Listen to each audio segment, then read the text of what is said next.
Trekkers and Trekkies. Got another video looking at the what was Art Asylum. We have now moved to 2003 when they have become Diamond Select.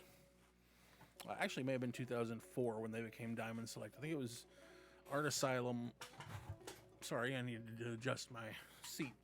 I think they were Art Asylum for 2002 and 3, and in 2004 they changed to Diamond Select. Anyways, I didn't get a whole lot of these figures.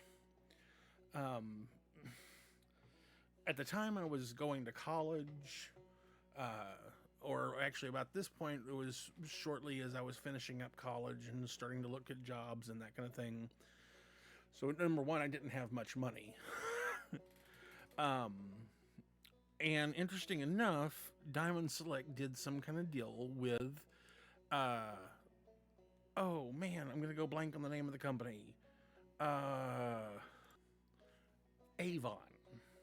The company Avon, if anybody remembers Avon, they're mostly known for doing like makeup and beauty, hair and hair care products and stuff like that. I think they also do a little bit of clothing, and my grandmother was huge into Avon back in the day.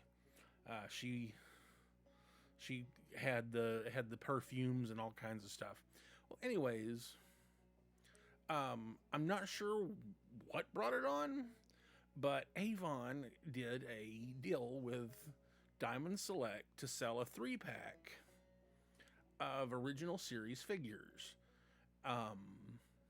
It was a Kirk, a Spock, and a McCoy.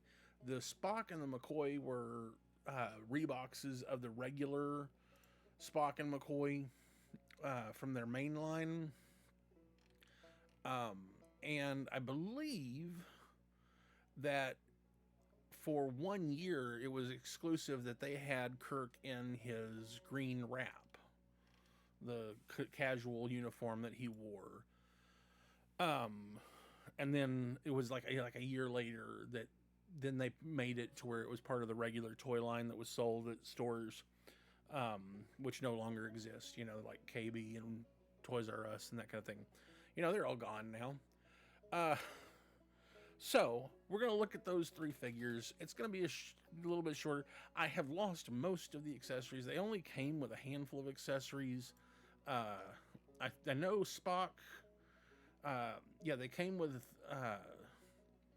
Spock and McCoy each came with a tricorder, and Kirk had a phaser and a communicator, and the communicator is the only thing I have left.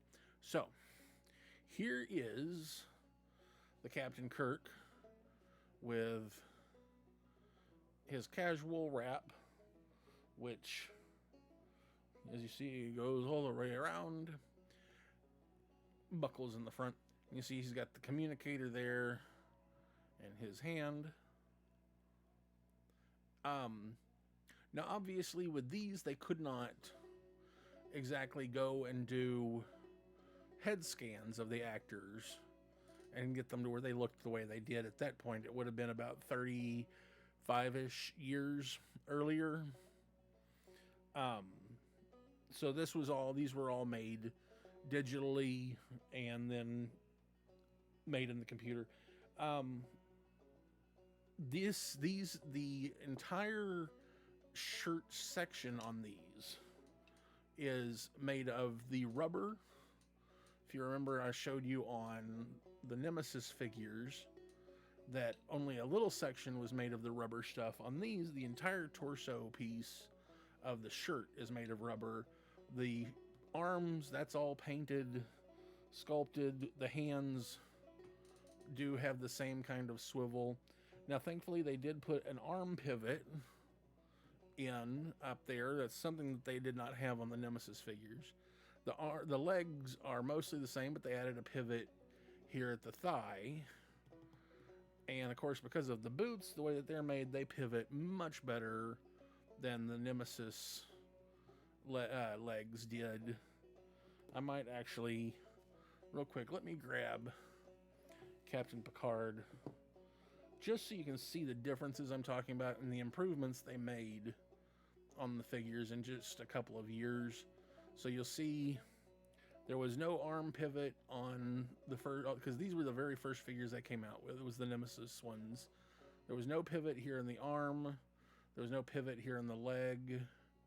Uh, Now, interestingly, the shirt was all hard on these. Now, one of the things that they did different was they didn't have a waist pivot. What they did was up higher in the chest is a pivot piece that allows for him to move his chest forward there like that.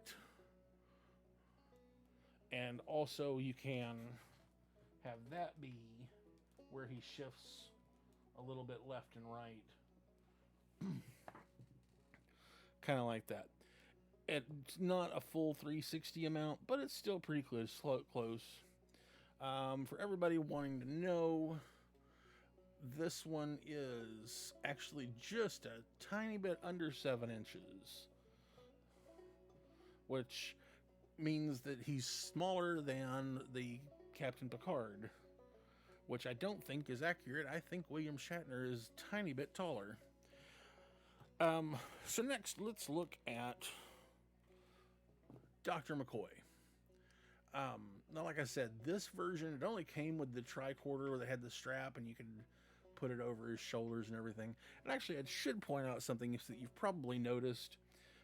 You see how here in the elbows and up on the shoulders that the plastic is a different color?